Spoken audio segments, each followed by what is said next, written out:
চিকিৎসায় অবহেলায় মারা গেছেন মিনিস্টার গ্রুপের এক্সিকিউটিভ ডিরেক্টর মোহাম্মদ শামসুদ্দোহা শিমুল। এ অভিযোগ তার সহকর্মীদের।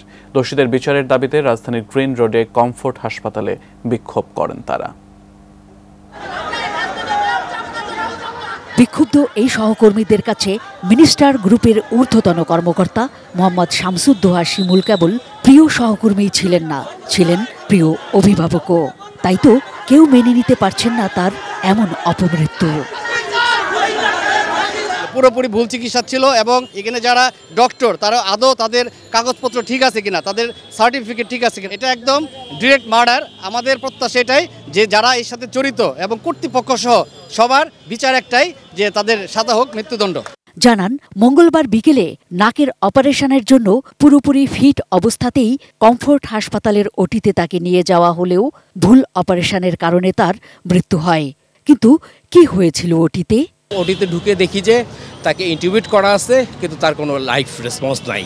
উনি সার্জারি করতে গিয়ে নাসাল পলিপের অনেক বেশি বোন কেটে ফেলেছে এবং সম্ভবত বিপি হোল্ডারটা তার ব্রেনের কোথাও লেগেছে। অ্যানেস্থেসিস্ট একজন ডিপ্লোমা হোল্ডার অনলি, এবং একে নিয়ে নাকি উনি অপারেশন করে। কোনোভাবেই আমরা এটা মানতে পারি না। এ ঘটনায় ওই রাতেই চিকিৎসক সহ হাসপাতালের 5 জনকে আটক করে কলাবাগান থানায় সোপর্দ করা হয়। অপারেশন করার পরে আমরা প্রথমে খুঁজে পাই না তাকে। এখানে কোনো হিডেন রুম ছিল তার লুকানোর জন্য।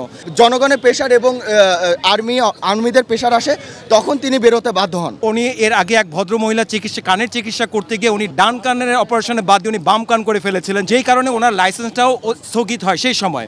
সেই একই ডক্টর কিভাবে এখানে প্র্যাকটিস করতে পারে বা কোন বিবেচনায়?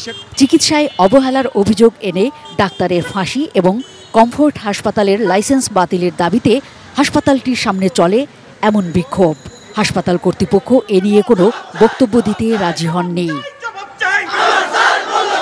Mahfuza Muslehi, ATN news, Dhaka.